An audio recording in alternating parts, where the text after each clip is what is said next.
제목이 앞에 화면에 있습니다. 우리 함께 읽고 말씀 나누겠습니다. 시작. 고난의 경유지를 지나며 라는 제목으로 함께 말씀 나누겠습니다. 오늘 또 우리 옆에 있는 분들에게 축복하면서 이렇게 세 분 이상 축복하겠습니다. 당신은 하나님의 기쁨입니다 라고 축복합니다. 당신은 하나님의 기쁨입니다. 당신은 하나님의 기쁨입니다. 당신은 하나님의 기쁨입니다. 아멘. 이렇게도 한번 인사해 볼까요? 하나님께서 다 아십니다 라고 인사하겠습니다. 하나님께서 다 아십니다. 하나님께서 다 아십니다. 하나님께서 다 아십니다. 아멘. 우리는 인생이라고 하는 여정을 살아가고 있습니다. 인생이라고 하는 여정은요, 긴 여정입니다. 그 모든 여정 가운데 때로는 고난의 경유지를 경험하게 되어집니다. 이 고난의 경유지는 우리가 들어가고 싶지 않지만 필연적으로 또 의도하지 않았지만 우리가 겪게 되어지는 경유지입니다. 이것을 우리는 인생의 광야라고도 표현하고 이것을 우리 인생 가운데 다가오는 고난이라고 이렇게 이야기하기도 합니다. 이 광야 같은 고난의 경유지는요, 아마도 가정의 문제, 자녀의 문제, 재정이나 사업의 문제, 직장의 문제, 그리고 건강의 문제와 같은 것들로 우리들의 삶 가운데 다가오게 될 것입니다. 우리 모두는요, 이런 고난의 경유지를 지나왔거나 지나고 있거나 앞으로 지나가게 될 인생의 여정을 살아가고 있습니다. 이런 고난의 경유지에 내가 지금 머물러 있다라고 생각되어지면 나만 이 광야에 있는 것 같고, 또 나만 어렵고 힘든 것 같고, 또 나만 이런 시련과 고통을 당하는 것 같아서 때로는 억울하기도 하고, 그렇지 않는 이들이 내 눈에 보여진다면 시기와 질투의 마음도 일어나는 것이 우리 인생의 여정 가운데 경험하게 되어집니다. 그런데요, 분명한 것은요, 이 생각은 잘못된 생각입니다. 무슨 말인가 하면요, 그 누구도 인생의 여정길 가운데 광야와 같은 고난의 경유지에 들어가지 않는 사람이 없기 때문에 그렇습니다. 우리 모두는요, 다 나름의 광야를 경험하고 있고 고난의 경유지에 들어가 있거나 들어가게 될 인생을 살아가고 있다는 것을요, 성경의 이야기를 통해서도 우리는 알 수 있고, 주변에 있는 사람들의 이야기, 또 나의 지난날의 인생을 돌아보아도 우리는 너무나도 잘 알게 되어집니다. 아브라함에게도 이런 고난의 경유지가 있었습니다. 자녀가 없이 보냈던 긴 세월이 아브라함에게는 고난의 경유지였습니다. 요셉에게도 있었습니다. 비참한 광야의 경유지, 너무나도 억울하고 이해되지 않는 상황이 요셉의 인생 가운데도 있었습니다. 우리가 잘 아는 모세에게도 있었습니다. 40년 동안이나 미디안 광야에서 내가 왜 이곳에 있어야 되는가, 내가 왜 이곳에서 양을 쳐야 하는가 라고 하는 경험이 모세의 삶 가운데도 있었습니다. 우리가 너무나도 잘 아는 하나님을 너무나도 사랑했던 다윗의 인생 가운데서도 기름 부음을 받고 난 이후에 사울에게 쫓겨다녔던 13년간의 광야 같은 고난의 경유지가 있었다는 것을 우리는 알게 되어집니다. 이스라엘의 긴 역사 가운데서도 우리는 그것을 알게 되어집니다. 애굽이라고 하는 나라에서 탈출하였지만 광야의 경유지를 거치지 아니하고서는 약속의 땅으로 갈 수 없었다는 것을 우리는 알고 있습니다. 모든 인생의 여정이 이런 광야 같은 고난의 경유지가 있다는 것을 우리들에게 이야기하고 있습니다. 특히나 하나님의 백성이라면 더욱더 필연적으로 이런 광야 같은 고난의 경유지가 있다는 것은 성경을 통해서 더 많이 우리들에게 이야기하고 있는데요. 왜냐하면 성도의 인생 가운데 찾아오는 광야 같은 고난의 경유지는 그것을 통하여서 하나님이 일하시는 방법을 우리들에게 알려주시는 하나님의 방법임과 동시에 하나님의 뜻을 그 광야 같은 고난의 경유지를 통해서 하나님의 백성들에게 이루어 주시기 위한 하나님의 방법이라는 것을 우리는 알고 있기 때문입니다. 그러니 인생의 여정 속에서 찾아오는 광야 같은 고난의 경유지, 곧 실패, 이별, 배신, 가난, 외로움, 두려움, 우울증 등등과 같은 이런 것들을 마주할 때 우리는 이렇게 생각해야 합니다. 이곳은 경유지일 뿐이다. 이곳에서도 하나님은 나와 동행하신다. 그러니 이 광야 같은 고난의 경유지를 통해 나를 빚어가시는 하나님을 신뢰하리라 라고 고백하며 결단하며 하나님을 신뢰하는 가운데 인내함이 우리들에게 필요할 것입니다. 우리가 그렇게 광야 같은 고난의 경유지에서도 하나님을 신뢰하며 인내할 수 있는 분명한 이유가 있습니다. 그것은 광야 같은 곳에서도 우리가 인내하고 견디며 넘어설 수 있도록 도와주시는 하나님의 오아시스 같은 작은 도우심이 그 광야 같은 고난의 경유지에도 있기 때문에 그렇습니다. 이스라엘의 역사 가운데도 보면요, 40년 동안 광야 생활을 보내는 가운데 수많은 하나님의 작은 오아시스들이 그들에게 있었다는 것을 우리는 너무나도 잘 압니다.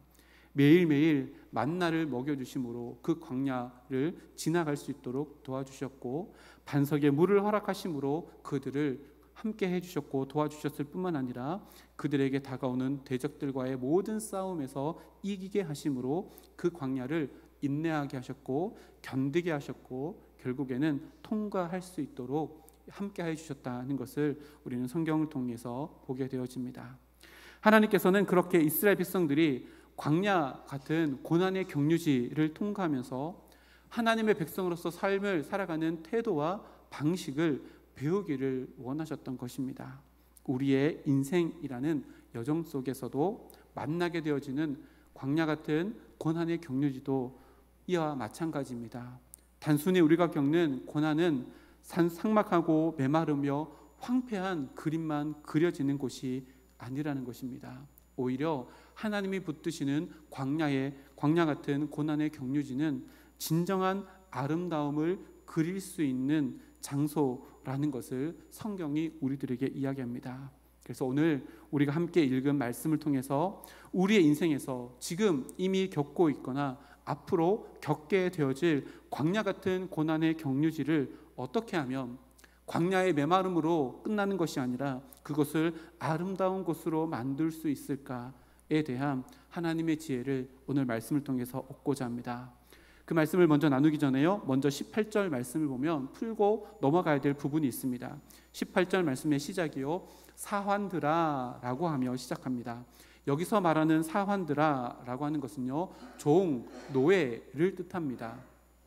그러면 이렇게 생각할 수 있지요, 지금은 노예 제도가 없는 시대인데 이 말씀을 우리들에게 적용하는 것은 조금 뭔가 맞지 않는 것 아닌가, 무리가 있지 않는가 라고 생각할 수 있지만요, 아닙니다. 이렇게 한번 생각해 볼까요? 당시에 로마 제국의 로피 지배 민족이었던 사람들 대다수가 종이거나 노예였습니다. 그리고 베드로전서를 처음부터 끝까지 다 읽어보면요, 교훈들을 주지만 주인들에게는 교훈들을 주는 내용이 없습니다. 무엇을 이야기할까요? 베드로전서를 처음 읽었던 독자들, 대상들에게는요, 주인이 아니라 절대 다수의 수로 노예와 종들이 있었다는 것을 의미합니다. 그러면요, 요즘으로 말하면 이렇습니다. 18절에 나오는 이 사환들, 종들이라고 기록되어져 있는 이 사람들은요, 그저 우리처럼 평범하게 일하는 사람들을 의미합니다. 그러니 오늘 본문을요, 단순히 노예 제도 안에 있는 노예로 생각할 것이 아니라 우리처럼 평범하게 일하는 우리 모두를 포함한 하나님께서 주시는 말씀이다 라고 이해하는 것이 더 바람직합니다. 그래서 오늘 말씀의 핵심은요, 평범한 시민으로 살아가는 우리 모두에게 경험되어지는 광야 같은 고난의 경유지를 어떻게 통과할 것인가 라고 우리들에게 주시는 말씀이라고 큰 틀을 가지고 오늘 본문을 이해하면 더 좋겠습니다. 가장 먼저요, 우리 인생의 여정에서 만나게 되는 광야 같은 고난의 경유지에 대한 우리들의 인식의 변화가 필요하다라고 베드로가 이야기하는데요, 21절 말씀입니다. 우리 함께 읽어보겠습니다. 이를 위하여 너희가 부르심을 받았으니 그리스도도 너희를 위하여 고난을 받으사 너희에게 본을 끼쳐 그 자취를 따라오게 하려 하셨느니라. 아멘. 21절 말씀에서요, 베드로가 우리의 인생의 여정을 살아가면서 큰 대전제를 이야기하는데요, 그것이 뭐냐면 고난이라고 하는 것은 우리의 부르심이 있는 자리다 라고 하는 인생의 큰 대전제를 21절 말씀에 기록하고 있습니다. 이를 위하여 너희가 부르심을 받았다. 여기서 말하는 이가 가리키는 것은요, 앞 구절에 있는 고난을 의미합니다. 즉 고난과 같은 고난의 경유지는 우리가 피해야 될 경유지가 아니라 하나님께서 우리를 부르시는 자리다라고 하는 큰 대전제를 베드로가 이야기하고 있는 것입니다. 즉 성도로 살아가면서 겪게 되는 인생의 고난, 광야 같은 고난의 경유지는 나에게 일어나지 말아야 될 일이 아니라 우리를 부르신 사명을 감당하는 자리로 인식하며 살아가는 것이 성도의 삶이다 라고 하는 인생의 대전제입니다. 우리 이렇게 한번 따라해 볼까요? 앞에 화면에 있습니다. 함께 읽어보겠습니다. 시작. 고난의 경유지는 우리를 부르신 사명의 자리입니다. 이것을 기억하고 살아간다면 모든 인생 가운데 필연적으로 의도하지 않았음에도 불구하고 다가오는 고난의 경유지에 대한 우리들의 생각의 변화를 통해서 그 고난의 경유지를 거뜬히 넘어설 수 있는 힘과 용기를 얻게 될 것입니다. 지금 겪고 있는 어려움, 고난의 문제들을 바라볼 때에 이 시선으로 바라본다면 우리의 삶이 전혀 다르게 보여질 것입니다. 광야 같은 고난의 경유지는 회피할 것도 아닙니다. 그렇다고 더욱더 낙심할 자리도 아닙니다. 우리를 부르신 이유가 그 고난의 자리에 있다는 이 인생의 대전제를 붙들고 살아가면 하나님께서 이를 위하여 나를 이곳 가운데 부르셨다. 이것은 하나님을 기억해야 되는 자리이며 하나님이 나를 부르시는 자리라면 이미 하나님이 나보다 먼저 그 자리에 계시는 자리다 라고 하는 마음을 가지고 우리의 인생을 선하게 또한 우리가 주어진 모든 고난들을 이겨낼 수 있는 실마리를 붙들고 살아갈 수 있게 될 것입니다. 이렇게 베드로는요 21절 말씀에서 인생 여정의 대전제를 선언한 이후에 21절 하반절에 보면요 이렇게 이야기합니다. 예수님께서 이미 그 고난의 경유지를 다 지나가셨다라고 이야기합니다. 그래서 우리들에게 본을 보여주시기를 원하신다라고 이렇게 이야기합니다. 그러면요 우리가 지금 경험하고 있는 고난이든지 앞으로 경험하게 될 고난의 경유지이든지 그 자리는 어떤 자리가 되어질까요? 나보다 먼저 그 고난의 자리를 지나가셨던 예수님의 발자취, 예수님의 흔적, 예수님께서 그 고난의 발자취를 지나가면서 흘렸던 땀의 잔해들을 발견할 수 있는 자리로 완전히 다른 자리가 되어진다는 것을 우리는 경험하게 되어집니다.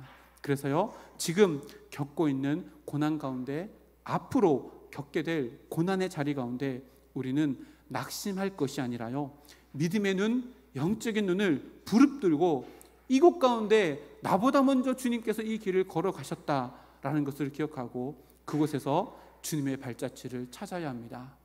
주님께서 그 고난 가운데 흘리셨던 땀방울의 자취를 찾아야 합니다. 그리고 그것 가운데 주님과 함께하는 자리로 만들어 나가는 것, 이것이 우리들의 사명이다 라고 이렇게 이야기합니다. 고난의 자리는요 그렇게 예수님의 발자취를 쫓아가는 자리이며 우리를 부르신 자리이며 우리가 하나님의 부르심을 받은 사명자로 살아갈 수 있는 자리라는 것을 베드로가 이야기하고 있습니다. 고난의 자리를 보내고 계시다면, 고난의 자리가 우리 가운데 다가온다면 이러한 놀라운 고백으로 그 고난의 자리를 사명자의 자리로, 예수님의 발자취를 발견하는 자리로 만들어갈 수 있는 우리 모두가 되기를 주님의 이름으로 축복합니다.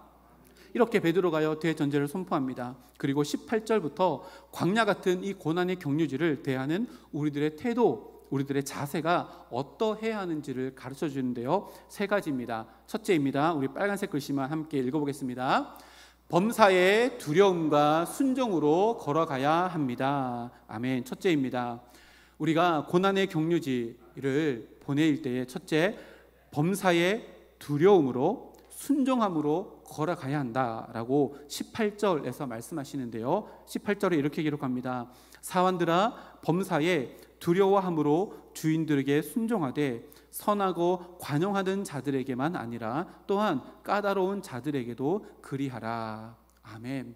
2가지입니다. 범사에 두려움으로 하라, 범사에 순종함으로 하라 라고 이렇게 이야기합니다. 이것이 광야 같은 고난의 경유지를 지나갈 수 있는 지혜다라고 말씀하는데요. 첫 번째는 범사에 두려워하라 라고 이렇게 이야기합니다. 범사에 두려움으로 하라, 이게 어떤 의미일까요? 이 구절을 가만히 보면요, 베드로는요 이렇게 권면하면서 이런저런 상황 설명을 하지 않습니다. 무슨 말인가 하면요, 베드로가 지금 권유하고 있고 또 이렇게 명령을 하고 있는 사람들은요, 그 시대에 권력의 구조 안에 최하층 가운데 있었던 종들입니다. 그런데 그들에게 범사에 두려움으로 하라라고 하는 권면을 하면서 그들의 상황 설명에 대한 이런저런 이야기를 다 하지 않습니다. 예를 들면 이런 겁니다. 세상의 사회적 구조가 불합리하지, 너희들 억울하지, 이것에 대한 일절의 설명을 하지 않습니다. 그리고요, 불합리한 사회 구조 가운데 노예, 종들, 일반 사람들이 겪게 되어지는 무고한 고난에 대해서도 어떠한 설명을 하지 않습니다. 그저 두려운 마음으로 순종하라 라고 하는 명령만 할 뿐입니다. 생각해 보십시오. 이런 무고한 고난을 당하고 있는 종들에게 그들의 귓가에 들려주고 싶은 것이 무엇일까요? 내가 왜 이런 상황 가운데 있을까라고 하는 이해가 되어지는 설명이었을 겁니다. 근데요, 설명하지 아니하고요, 단지 두려움으로 범사에 일을 행하라 라고 이렇게 말합니다. 베드로가 왜 이렇게 설명하지 아니하고 그저 이렇게 선포하고 명령만 하였을까요? 베드로는요, 성도의 인생의 모든 인생의 여정은 이미 하나님의 섭리 안에서 주어진 것이라는 것을 전제하고 있기 때문에 그렇습니다.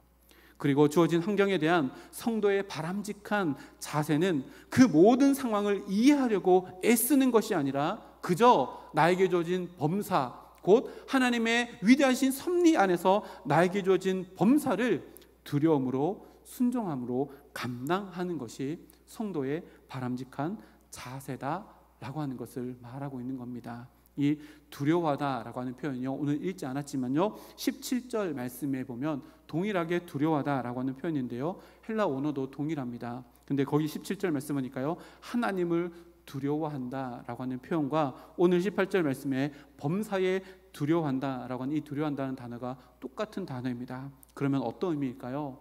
베드로는요, 범사, 우리가 만나는 모든 일들이 이미 하나님 안에 나에게 주어진 것이라면 그것은 하나님의 뜻이 담겨져 있기에 너희들은 그 모든 것들을 받아들일 때에 지금 눈에 보여지는 그 상황이 아니라 그 상황을 허락하신 하나님을 인정하는 마음으로 하나님께 대하듯 하나님을 두려워하듯 그 모든 범사를 감당해야 한다라고 하는 것을 이야기하고 있습니다. 우리에게 적용해 볼까요? 우리들의 삶의 모든 자리는요, 나에게 주어진 이유와 목적이 담겨져 있는 하나님의 뜻 안에 있다는 것을 의미합니다. 한번 생각해 보십시오. 내가 왜 대한민국에 태어나야 하지요? 설명할 수 있습니까? 아니요, 설명할 수 없습니다. 내가 왜 2025년도를 살아가야 하지요? 설명할 수 있습니까? 설명할 수 없습니다. 제가 왜 김씨 가문에 태어나야 하지요? 설명할 수 있습니까? 아니요, 설명할 수 없습니다. 이것은요, 설명하고 이해되어져야 될 부분이 아니라 범사를 주관하시는 하나님의 섭리 안에서 나에게 주어진 것이라는 고백과 인정함이 되어져야 되는 부분입니다. 그래서요, 범사를 대할 때요, 하나님이 나에게 주셨다라고 하는 마음으로 삶을 대하는 태도로 살아가는 것이 가장 현명하다는 것을 의미합니다. 그리고 두 번째는요, 주인에게 순종하라라고 하는 명령을 베드로가 하고 있는데요, 종에게 있어서 주인에게 순종하는 것은 어떤 느낌일까요? 마땅히 행해 나가야 될 일들을 이야기합니다. 너무 당연한 이야기입니다. 그런데요, 그때 당시에는 그렇게 하지 않은 사람들이 있었다는 것을 우리가 알게 되어지는데요, 그때 당시에 우리들의 삶의 자리 가운데 종은 마땅히 자기에게 주어진 그 주인의 모습에 순종해야 하지만 그때 당시에 종들은요, 그렇게 하지 않는 모습들이 있었대요. 종이 자신의 자존심을 세워서 주인에게 불순종하고 불순종함으로 말미암아 주인에게 매를 맞거나 벌을 맞을 때에도 그것을 자기의 몸으로 다 견뎌내면서 자기가 강인하다라고 이렇게 보여지는 어리석은 모습이 있었다라고 이렇게 이야기합니다. 그런데요, 그것이 어리석은 것이잖아요. 이게 종에게 순종하라라고 하는 말들을 우리에게 적용해 보면요, 지금 나에게 주어진 직분과 나에게 주어진 역할에 대해서 마땅히 행해야 될 것들에 대해서 충성스러움과 성실함으로 하라라고 하는 이야기입니다. 우리에게 직분이 많습니다. 남편이라는, 아내라는, 부모라는, 직장 동료, 친구, 이웃이라고 하는 우리들에게 주어진 역할들이 너무나도 많습니다. 우리가 이 모든 것들요, 하나님 앞에서 두려움으로 감당하는 순종함, 이것이요 고난의 경유지를 걸어갈 수 있는, 통과할 수 있는 지혜다라고 우리들에게 이야기합니다. 고난의 경유지를 통과할 때는요, 저 앞이 보이지 않습니다. 그런데요, 지금 나에게 주어진 삶의 자리에 대한 충성과 성실함, 우리가 감당해야 될 길은요, 너무나도 선명하게 잘 보입니다.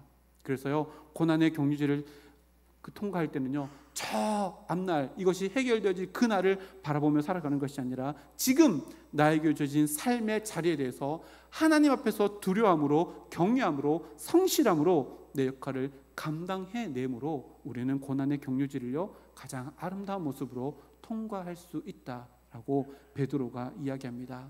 이런 지혜로 우리들의 삶에 다가오는 모든 고난을 지혜롭게 이겨낼 수 있는 우리 모두가 되기를 주님의 이름으로 축복합니다. 두 번째입니다. 고난의 경유지를 통과할 수 있는 지혜. 두 번째, 붉은색 글씨 함께 읽겠습니다. 시작. 하나님을 생각하고 인내함으로 걸어가야 합니다. 아멘. 19절 말씀인데요, 이렇게 기록합니다. 부당하게 고난을 받아도 하나님을 생각함으로 슬픔을 참으면 이는 아름다우나 라고 이렇게 기록합니다. 이 말씀이요 참 놀랐습니다. 곱씹으면 곱씹을수록 이 말씀이 어떻게 우리에게 적용되어질 수 있을까? 정말 신비롭고도요 너무나도 놀라운 말씀이 이 말씀입니다. 생각해 보십시오. 부당하게 고난을 받아도 하나님을 생각함으로 슬픔을 찾으라. 뭔가 억울하지 않습니까? 아니, 부당하게 고난을 받았는데 슬픔을 참아내라. 근데 이것이요 아름답다라고 이렇게 이야기합니다. 여러분, 아름다움이 진짜 뭡니까? 아름다움은요, 우리가 생각하는 아름다움은 부당하게 받는 고난이 사라지거나 그것이 나에게 오지 않는 것이 우리들에게는 아름다움입니다. 근데 베드로가 이야기하는 것은요, 부당하게 오는 고난을 받으면서도 슬픔을 끌어안고 참아내는 것이 아름다움이다 라고 이렇게 이야기합니다. 여러분, 이게 이해가 되어지십니까? 이게 진짜 아름다움입니까? 그럼 베드로가 말하는 아름다움이 뭘까요? 19절 말씀에요, 아름답다라고 하는 말의 원어가 카리스입니다. 많이 들어본 단어 아닙니까? 카리스는 은혜라고 하는 단어입니다. 다시 말하면요, 부당한 고난 가운데 내가 슬픔을 끌어안고 참아내는 것이 은혜라고 이렇게 이야기하고 있는 겁니다. 그러면 더 이해가 되지 않습니다. 아니, 우리가 생각하는 은혜는 부당한 고난이 내 삶 가운데 찾아오지 않는 것이 은혜이고, 그것이 내 삶 가운데 있다면 그것이 없어지는 것이 은혜인데, 베드로는요 이것이 부당한 고난이 찾아왔을 때 그것을 끌어안고 참고 견디는 것이 아름다운 모습이고 은혜다라고 이렇게 이야기합니다. 도대체 베드로가 이야기하는 믿음이 무엇이며 베드로가 이야기하는 아름다움이 도대체 무엇일까요? 그래서 베드로는요, 이 아름다움을 가르쳐 주기 위해서요, 오늘 말씀에 22절부터 25절까지의 말씀을 기록해 놓았습니다. 이 아름다움이 어떤 아름다움인지 우리 22절부터 25절까지 한 절씩 나누어서 함께 교독해 보겠습니다. 제가 먼저 22절 보겠습니다. 어떤 아름다움이 기록되어지는지 함께 생각하시면서 한 절씩 나누어서 교독합니다. 그는 죄를 범하지 아니하시고 그 입에 거짓도 없으시며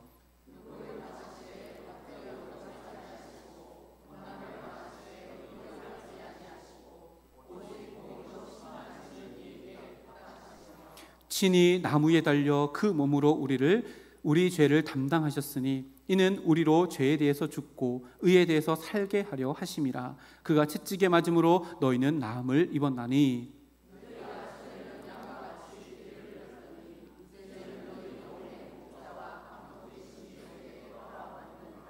아멘. 베드로가 말하는 아름다움, 베드로가 말하는 진짜 은혜가 어떤 은혜, 어떤 아름다움이지요? 부당한 고난에 하나님을 생각함으로 슬픔을 안고 인내하는 아름다움은, 그 은혜는 바로 십자가를 지신 예수님의 고귀하고 고결한 아름다움이라고 이야기하고 있습니다.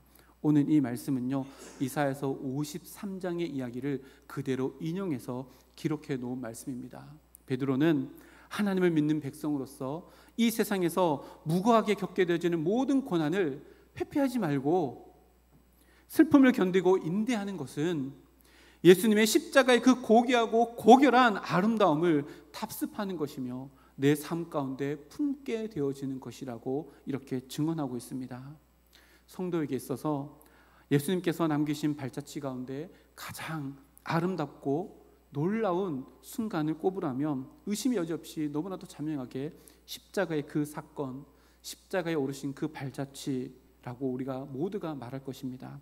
베드로는요, 그렇게 하나님의 백성으로서 살아가면서 겪게 되지는 인생의 고난, 그리고 그 고난을 하나님을 바라봄으로 슬픔을 품고 인내하는 그 모습을 예수님께서 걸어가신 가장 아름다운 순간과 이렇게 오버랩시키며 그 고난 가운데 죄를 짓지 아니하고 의를 행하며 슬픔을 품고서도 견뎌내는 것은 예수님의 십자가의 아름다움과 비견할 수 있는 아름다움이기에 너희들에게 은혜이다 라고 이렇게 이야기하고 있는 것입니다.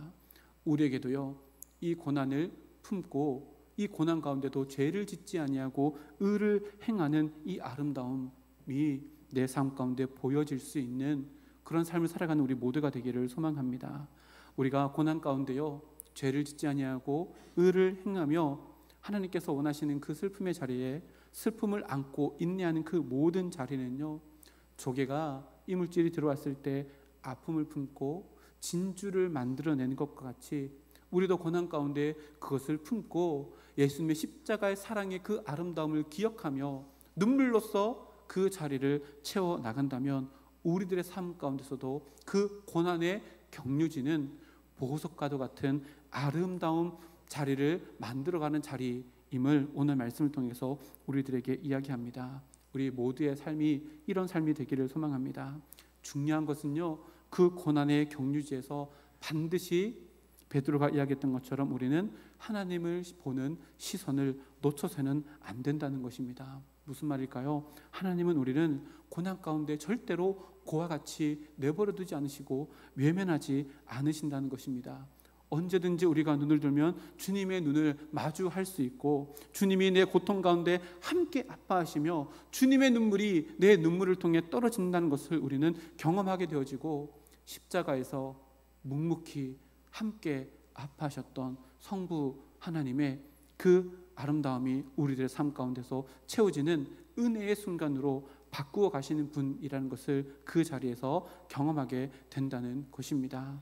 고난의 슬픔의 무게를 견뎌내고 이겨내며 우리의 시선을 하나님께 고정한다면 내가 겪고 있는 그 모든 고난의 자리, 앞으로 겪게 될 그 모든 고난의 자리는요, 우리의 삶 가운데 십자가의 아름다움을 세워나가는 은혜의 자리가 될 줄 믿습니다. 우리 이렇게 한번 이야기해 볼까요? 당신은 어떤 상황 속에서도 아름답습니다. 우리 옆에 있는 분과 함께 이렇게 축복하겠습니다. 당신은 어떤 상황 속에서도 아름답습니다. 아멘. 우리가 주님을 바라본다면 우리의 고통도 십자가의 은혜, 가장 아름다운 십자가가 세워지는 그 자리가 될 줄 믿습니다. 세 번째입니다. 고난의 경유지를 통과하는 지혜 세 번째, 우리 붉은색 글씨 다 같이 읽겠습니다. 시작. 선행을 행함으로 견뎌야 합니다. 아멘. 20절 말씀인데요, 죄가 있어 매를 맞고 참으면 무슨 칭찬이 있으리요. 그러나 선을 행함으로 고난을 받고 참으면 이는 하나님 앞에서 아름다우니라. 아멘. 좀 전에 제가 말씀드렸는데요, 당시 노예들은요, 자존심이 센 노예들은 자존심을 세우면서 주인에게 불순종합니다. 그러면서 주인에게 맞으면서도 아프지 않는 척 자신의 강인함을 막 나타내면서 동료 하인들에게 자기가 야 이런 강인함을 가지고 있어 라고 자랑하는 사람들이 있었다라고 합니다. 여러분, 이게 아름다운 모습일까요? 20절 말씀 보니까요, 죄가 있어 매를 맞고 참으면 무슨 칭찬이 있으리요 라고 하는 단어가 의미가 바로 그런 의미입니다.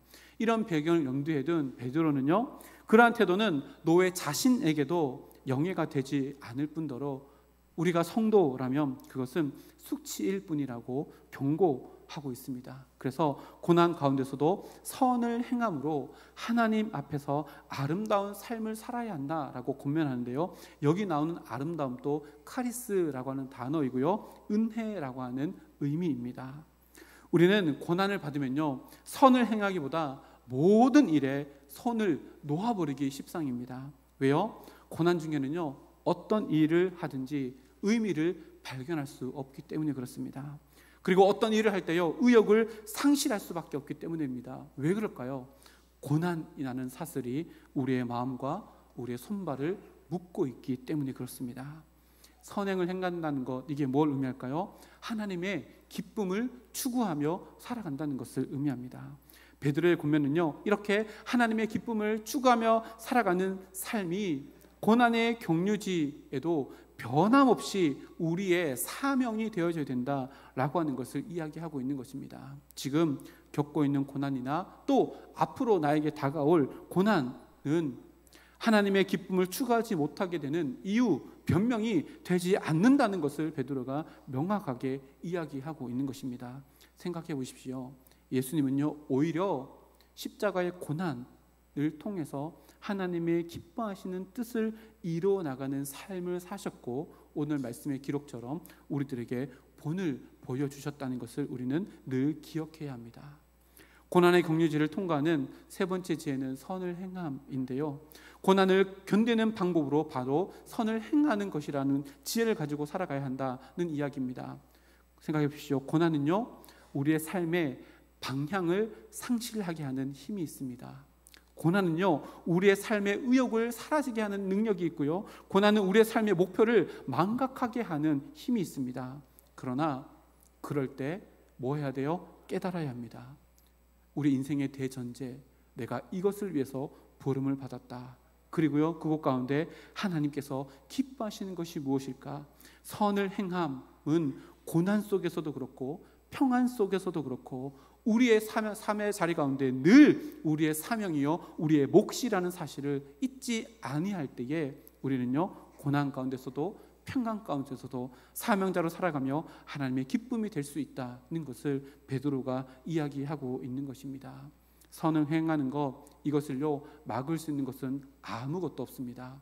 죄를 거부하고 의를 행하는 것은요, 고난이 찾아오든 고난의 경유지에 있든 아니면 기쁨의 경유지에 있든 그 모든 것과 상관없이 오늘을 살아가는 하나님의 백성된, 하나님의 부르심을 받은 우리의 모두의 사명임을 늘 기억하고 그 길을 걸어가며 고난이든 평안이든 하나님의 기쁨이 되어지는 우리 모두가 되기를 소망합니다. 말씀 읽겠습니다. 고난은 어떻게든 피해야 될 일이 아닙니다. 그렇다고 고난이 왜 일어나는지 이해해야 될 영역도 아닙니다. 그렇다고 고난은 일어나지 않을 일도 아닙니다.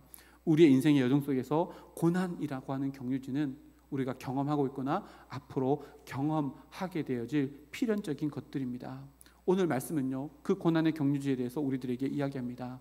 고난은 예수 그리스도의 이름으로 수용해야 하는 일이며 내 인생에서 가장 아름다울 수 있는 순간이며 참된 은혜를 깨달을 수 있는 시간이며 십자가의 고귀한 은혜를 세워나갈 수 있는 자리라는 것을 우리들에게 이야기합니다. 그렇게 되기 위해서는요, 지혜가 필요합니다. 고난의 경유지에 다다랐다고 느껴지면 모든 일을 하나님 앞에서 하듯 두렵고 떨림으로 나에게 주어진 모든 역할들을 한 걸음 한 걸음 성실함으로 행해 나가는 겁니다.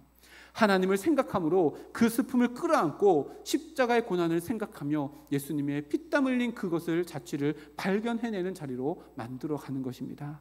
그리고 하나님께서 기뻐하신 일을 멈추지 않음으로 그 고난의 경유지에 거하고 있을 때에 그 고난은 우리들에게 고난, 메마르고 황량한 광야처럼 그려지는 것이 아니라 하나님 앞에서 가장 아름다운 순간이었던 십자가의 고결한 아름다움이 세워져 나가는 고난의 자리가 될 것이라고 우리들에게 이야기합니다.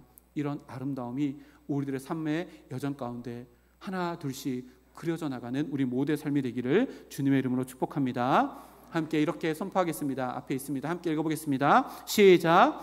인생의 여정 속 고난의 경유지를 하나님 앞에서 아름답게 지나갑시다. 아멘. 함께 기도하고 결단 찬양하겠습니다. 주님 감사드립니다. 오늘 베드로 전서 말씀을 통해서 우리의 인생의 대전제, 그것을 깨닫게 하시고 또 우리 인생 가운데 필연적으로 우리에게 다가오게 될 고난의 그 경유지를 어떠한 삶의 지혜와 삶을 대하는 태도로 살아가야 하는지에 대해서 함께 말씀을 나눴습니다. 하나님, 이 지혜로 살아가며 우리들의 삶의 고난의 순간이든 평안의 순간이든 그 모든 자리를 하나님 앞에서 가장 아름다운 카리스의 은혜가 세워지는 자리로 살아갈 수 있는 우리 모든 권속들 되어줄 수 있도록 함께 하여 주시옵소서. 모든 것 감사드리며 예수님의 이름으로 기도드립니다.